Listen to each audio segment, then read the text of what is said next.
This episode is supported by Clear Protein. And I've got to say, this one really surprised me. Most protein powders, thick, chalky, and you have to choke them down with some milk. Clear is totally different.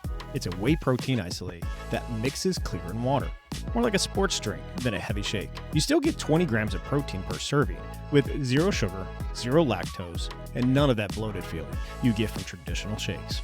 The flavors are actually good too. Strawberry watermelon and wild blue raspberry are my go-tos. It's been perfect for after workouts or even just that midday pick-me-up when you don't feel weighted down by food. And because you're a listener, you get 20% off your order, the best discount they offer anywhere. Just head over to Clear Protein and use code ZeroSignal at checkout. That's clear with a K, clearprotein.com, code ZeroSignal. This is Zero Signal, and we're changing things up today. Instead of weekly news recaps, these short episodes will now spotlight one story at a time. The kind that leaves scars in history and fuels decades of conspiracy talk. Each one runs under 10 minutes, but every one drops you right into the heart of the mystery. Tonight we start with a program buried in the Cold War shadows, MKNAOMI. It was the CIA's secret project to stockpile toxins and build covert weapons. And in 1975, in front of the U.S. Senate, the CIA director revealed one of those devices. A dart gun designed to deliver poison and mimic a fatal heart attack. Stick around for this story, and don't forget, if you want a deep dive, our full-length episodes drop every Tuesday at 6 a.m.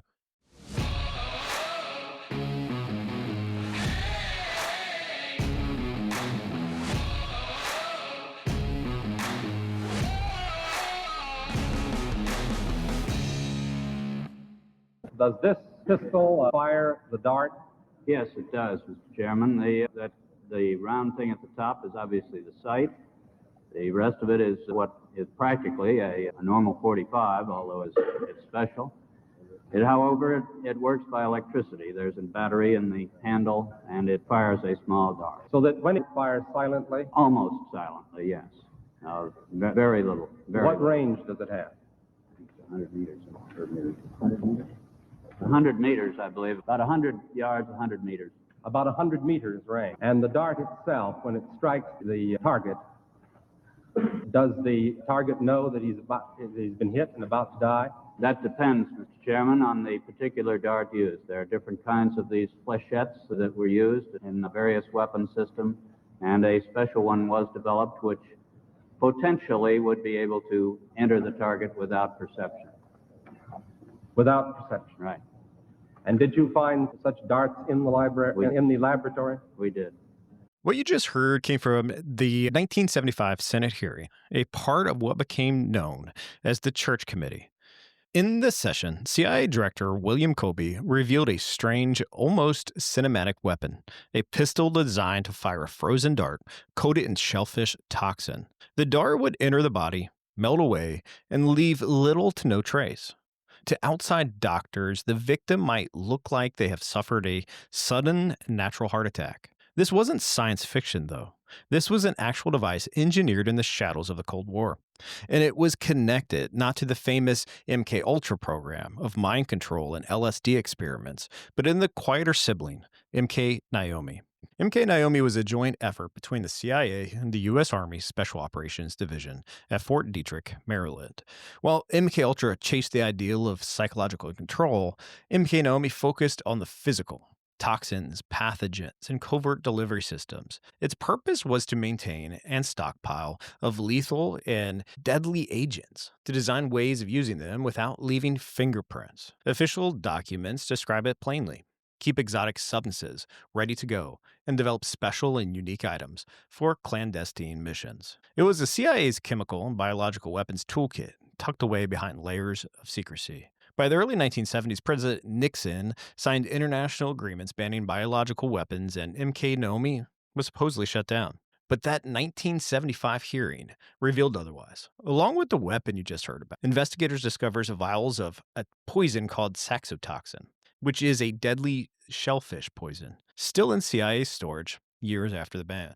The question wasn't just whether these weapons existed, but whether the agency had quietly kept them on standby long after they were ordered to destroy them. This is where the conspiracy deepens. Allegations surfaced that biological agents linked to CIA projects had been tested or even used in the field. One of the most controversial claims came from a 1977 Newsday report that tied the agency to a devastating outbreak of swine fever in Cuba, an outbreak that forced the slaughter of 500,000 pigs. The CIA has denied the allegations, but the timing and the secrecy of MKNAOMI make the story impossible to dismiss outright.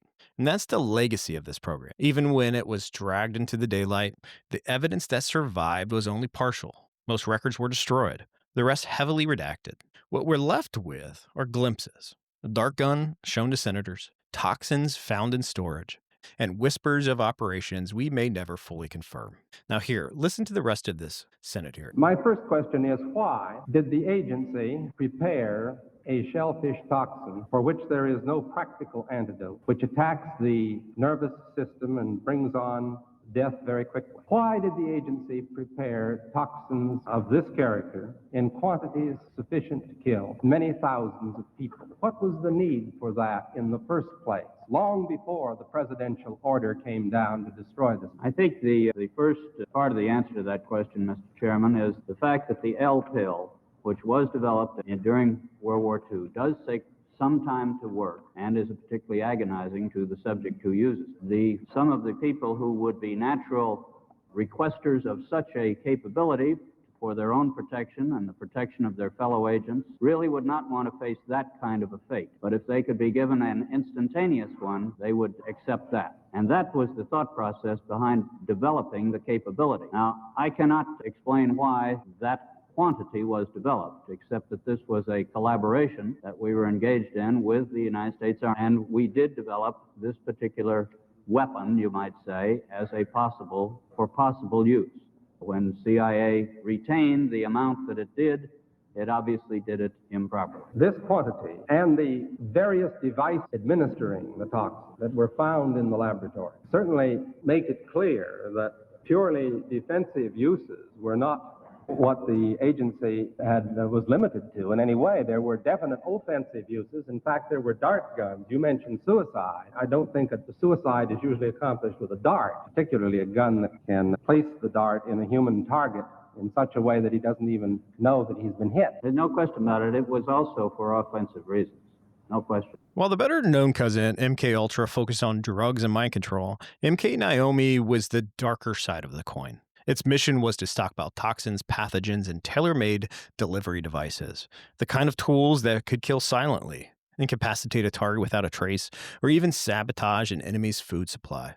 Declassified summaries describe the program bluntly: maintain an operational readiness, special and unique items for dissemination of biological and chemical materials. That meant vials of lethal poisons hidden in sprayers, powders, and weapons like the one showed in the hearing. Officially, the program was wound down in the early 70s after President Nixon signed treaties banning biological warfare. But at that time, senators were asking these questions. Investigators somehow found the vials of this toxin, one of the deadliest natural poisons known. We're still sitting on CIA storage years later after the program was already done. I think what made MKNAOMI so chilling wasn't just the gadgets like the dart gun. It was the toxins themselves. The most infamous was the saxotoxin, a poison derived from shellfish that can paralyze the nervous system and kill in microscopic doses. In 1975 hearing, senators revealed the vials of the toxins were still sitting in CIA storage, years after President Nixon had signed treaties banning biological weapons. Officially, MKNAOMI was supposed to have been shut down, but those vials proved that the agency had not completely dismantled its stockpiles. Declassified summaries describe the program's purpose bluntly: to stockpile severely incapacitating and lethal materials, and to keep special and unique items in operational readiness.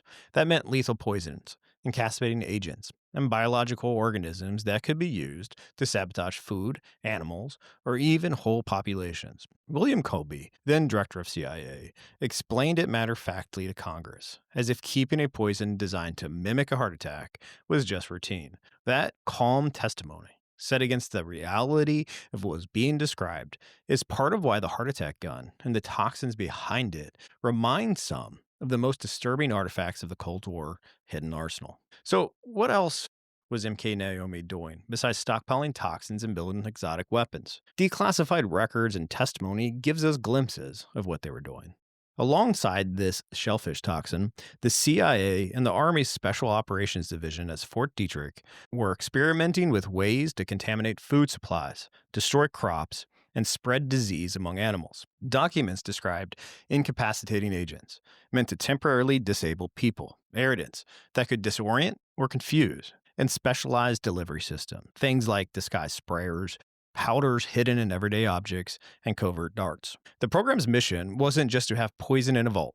It was to design practical tools for sabotage and assassination that could be used in the field without leaving a trace. The stockpiles were supposed to be destroyed, and oversight committees were told the program was no longer active. But history teaches us that terminated doesn't always mean gone. In fact, the 1975 revelation that vials of that toxin were still setting in CIA freezers years after the shutdown.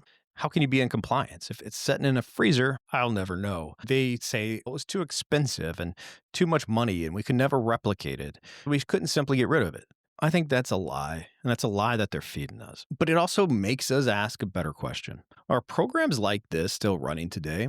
The official answer is no. International treaties like the Biological Weapons Convention of 1972 ban the development of bioweapons, and the U.S. has repeatedly reaffirmed its compliance. The CIA no longer admits to anything resembling MKNAOMI, but the secrecy surrounding intelligence operations leaves much room for suspicion. Modern labs still research toxins and pathogens, but they do so under the banner of defense, creating countermeasures, vaccines, and detection systems. Whether that line has ever been crossed back into the offensive is a question hidden behind classified stamps, and that uncertainty is what fuels the conspiracy theories. If the government was willing to keep a dark gun designed to fake a heart attack in the 1970s, what tools might exist today that we simply haven't been shown? That's where we'll leave MKNAOMI, a Cold War program that officially ended 50 years ago, but still haunts the records. A dark gun, hidden toxins, and a paper trail full of gaps reminds us that when governments build weapons designed to leave no trace,